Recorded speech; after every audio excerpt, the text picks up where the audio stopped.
इतिहासात काही प्रसंग असे असतात जे केवळ युद्धाचे नाही तर बुद्धी, धैर्य, स्वराज्यनिष्ठेचे प्रतीक बनतात.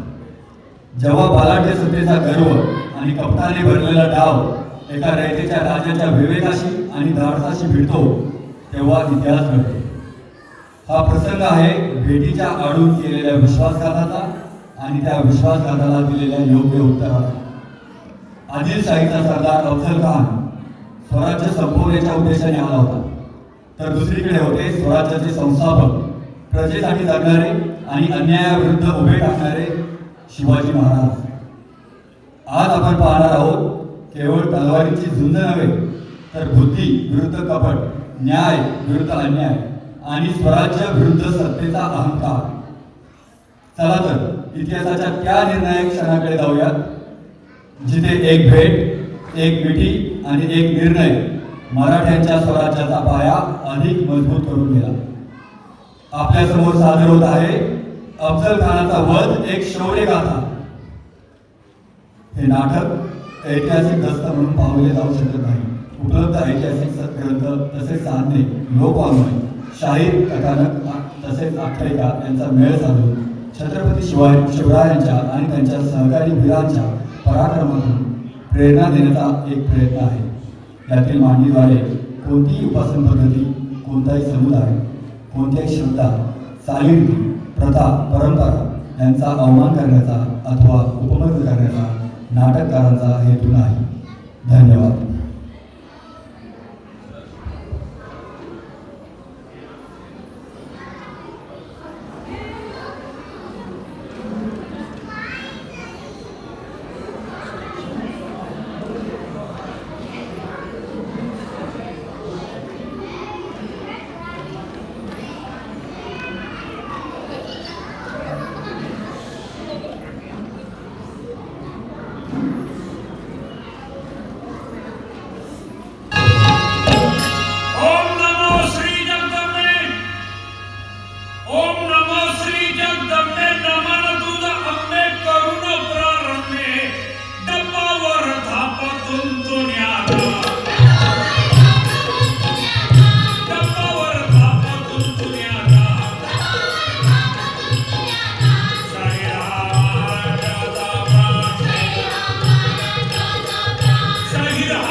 साल होतं 1656, ज्या यशवंतरावाला जावळीचा राजा चंद्रराव होण्यासाठी छत्रपती शिवाजी महाराजांनी मदत केली.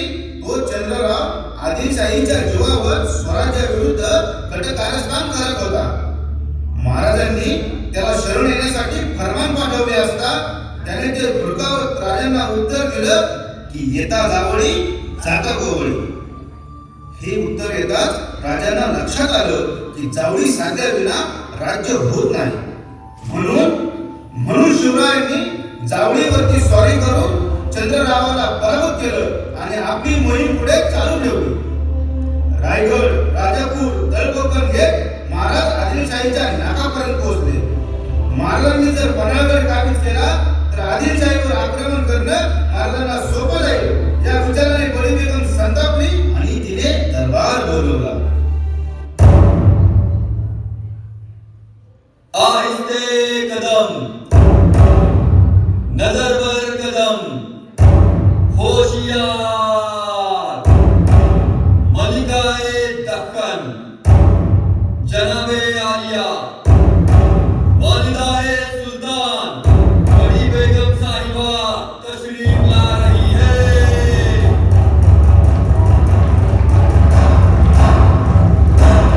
बंद करो. सिर भर भाट के नारे लगाकर हुकूमत नहीं की जाती. थूक है हम पर, लानत है हमारे सैनिकों पर. आदिलशाही सल्तनत की हद में मुगले आजम जहांगीर और शाहजहां की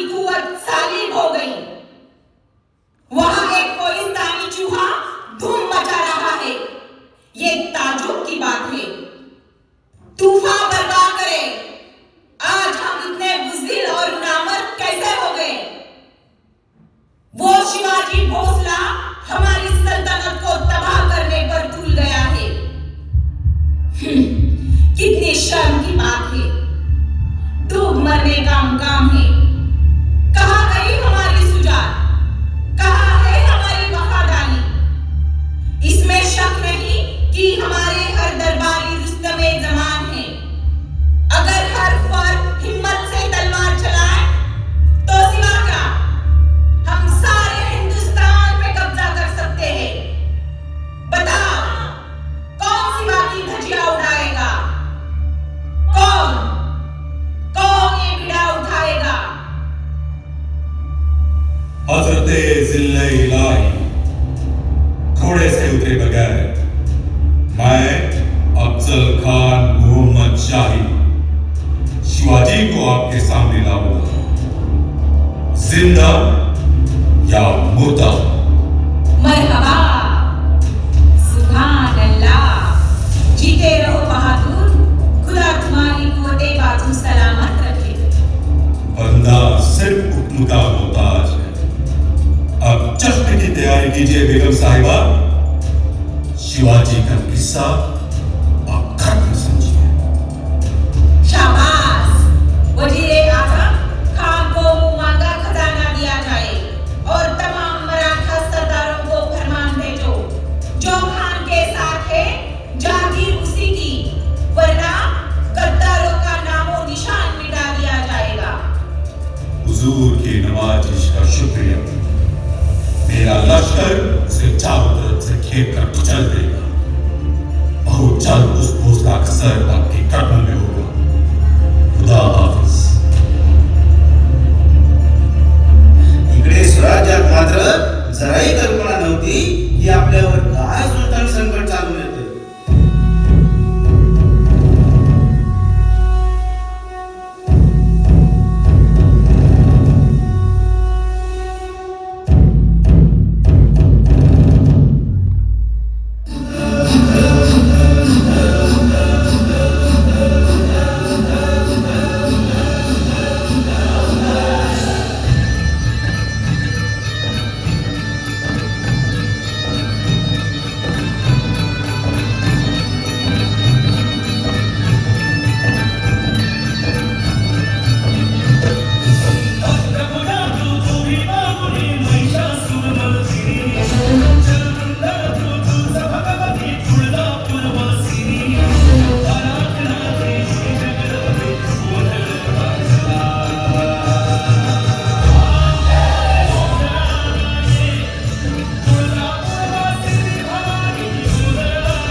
राज तुळजाभवानीवर घाव घालून तो अब्जुल्या दौडत निघालाय. अक्षी तुझ्या जीवावर उठलाय तो. आम्हा समजा सरदारांना छावणीत सामील होण्यासाठी फरमानगी सोडलं या. ही तर आनंदाची गोष्ट आहे कान्होजी काका. खान साहेब तुम्हा सगळ्यांचा सत्कार करते. अमीर उमराव पदवी देते, वतनदारी जागीरदारी देते. राज असं कसं विपरीत बोलता ग? आमच्यासाठी तुम्ही आणि आऊसाहेब हेच आमचं परमेश्वर आणि स्वराज्य हेच आमचं प्राण. हे पहा, सोडलं पाणी आम्ही वतनावर, सोडलं पाणी घरादारांवर आणि सोडलं पाणी पोरा बाळांवर. कान्होजी काका, काळ मोठा कठीण आहे. आमचा जीव महत्वाचा नाही, पण जो चंद्र सूर्य आसमानात आहे तो स्वराज्य राहिलं पाहिजे. नाही, खानानं आमचं प्राण घेतलंच तर भोसल्यांची सून निपुत्रिक म्हणून जगायला तयार आहे, पण स्वराज्याचा सूर्य मी मावळू देणार नाही. अहो पण ते कशापायी आऊसाहेब? राजांना काही होण्याआधी पहिल्या माना या जेठांच्या पडतील. आमच्या राजांच्या गळ्याला कोण नख लावतंय पाहतोच आम्ही. माझी 12 मावळं राजांच्या हुकुमाखाली कुर्बान होती. आणि कान्होजींच्या हाकेनं 12 मावळं महाराजांकडे पळत आली. शमशेर बहादूर बांदर आले, हिम्मत बहादूर श्रीलंकर आले, सेना धुरंधर जगताप आले, जंग बहादूर इंगळे आले, हरकरे दौलत फाळके आले, डॉक्टर मूल ढोलके आले, शमशेर बहादूर खैबर आले, निरंग पेरी माने आले, झेंडे नाचून चितोळे आले, मारे जेडी कोपरे आले, पट्टात गोळी पायगुडे आले, भंडार उचलून धायगुडे आले, चौकूर दौलत सोलात आले, जमदार दिल्ली तांबडे आले, विश्वासराव आले, हिम्मतराव आले, हिम्मतराव आले, सुरे आले, पिंग आले, पवार आले, गुजर आले, सगळे आले, सगळे आले.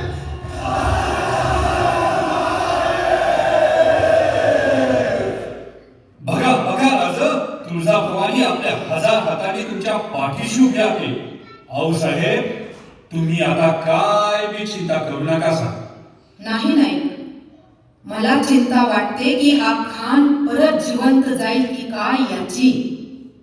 घोर गरिबांवर अन्याय, लेकी बाळींवर अत्याचार, देवस्थानांचा उद्ध्वंस, यामुळे जनता आधीच त्रस्त आहे.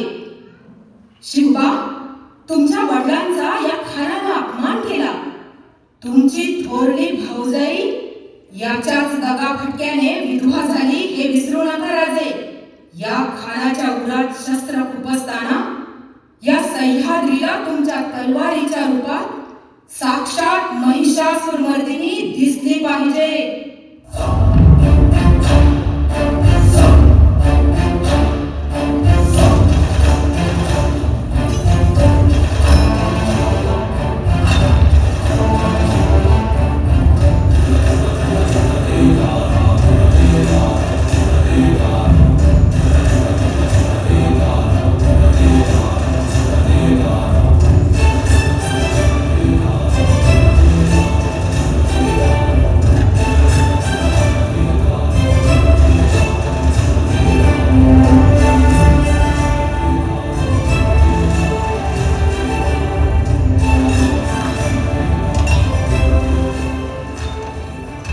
राजा, या हत्याराला काहीतरी नाव द्या की.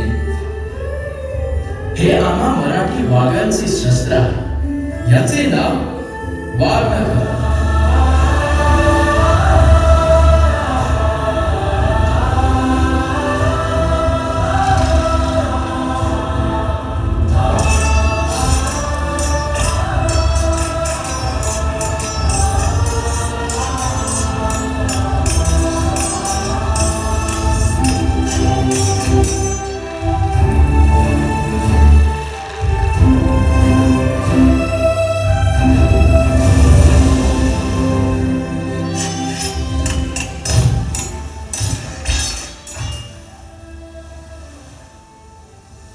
मंडळी, रणांगणाआधी ही लढाई महाराजांनी बुद्धीने जिंकली.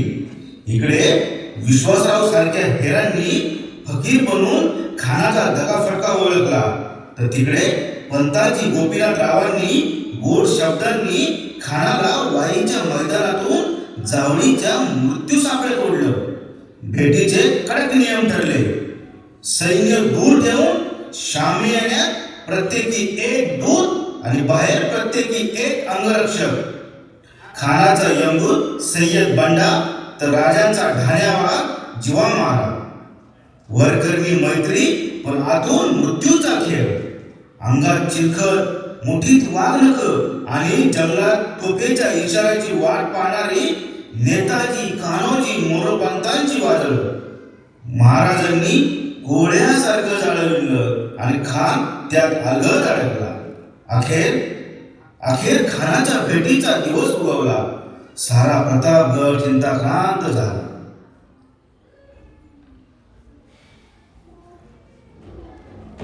राज आमच मी सांगते की राज लय धोका आहे तिथं.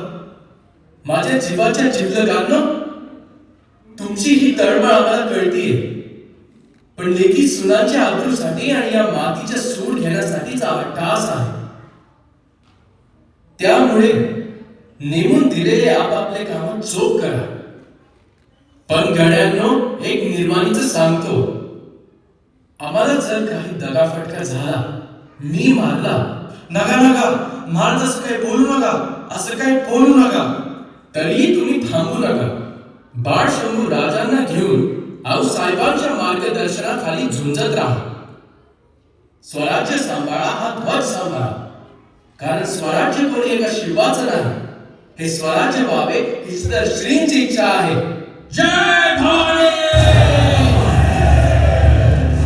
महाराजांनी हिरोजी इंदरकरांना सांगून प्रतापगडाच्या पायथ्याशी खानासाठी एक उंची शामियाना बांधला. हा शामियाना हिरे जड जवारांनी जडला होता. खानाचा आत्मविश्वास कमी करण्यासाठी महाराजांनी हा एक उपाय योजला होता.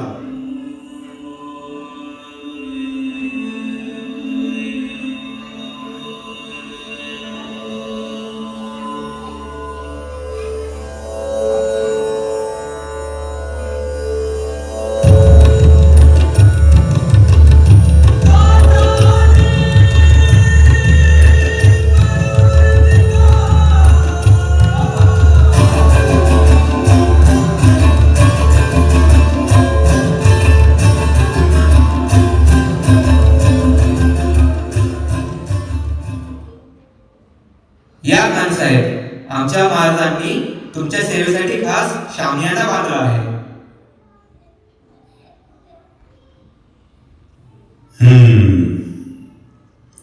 ये सोना, ये हीरे, मोती, इतनी दौलत तो खुद आदिलशाह के पास भी नहीं है. या राजा या.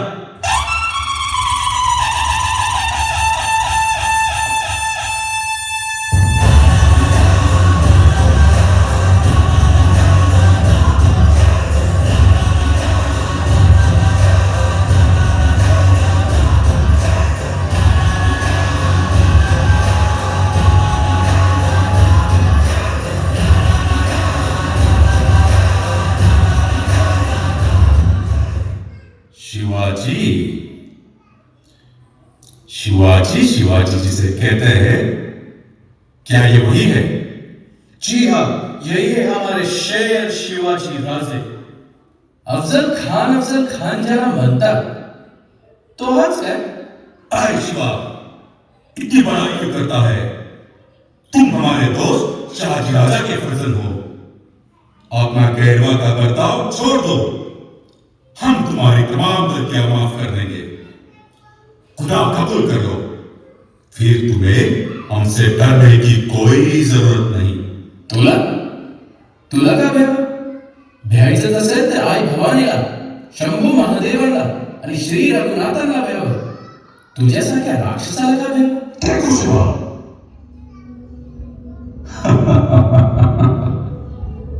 देखो शिवा, हमारे साथ हाथ मिलाओगे तो हम तुम्हें बीजापुर ले जाएंगे.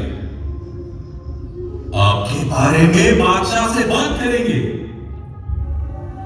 आपको इस तल कोकण का राजा बना देंगे. डरिए मत, चले आइए. आप तो हमारे पते बेटी की तरह है। आइए हमसे गले मिलिए, आइए आइए।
महाराजांनी काळाचा कोथळा बाहेर काढला।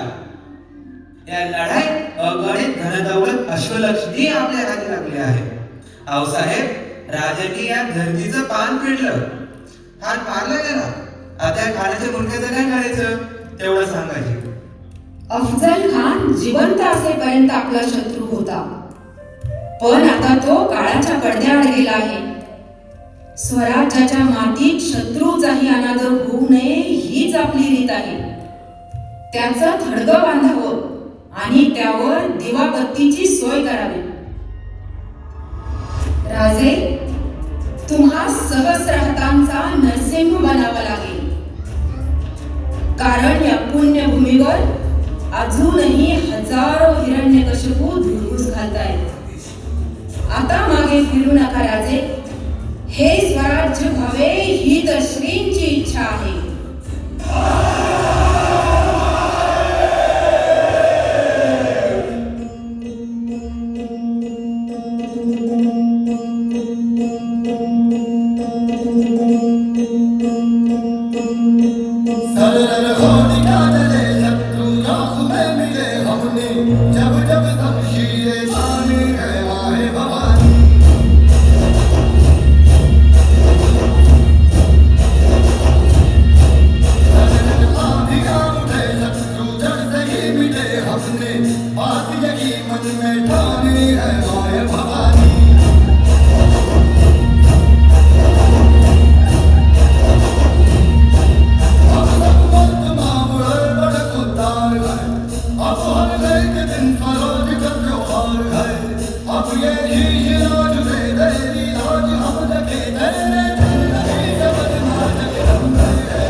छत्रपती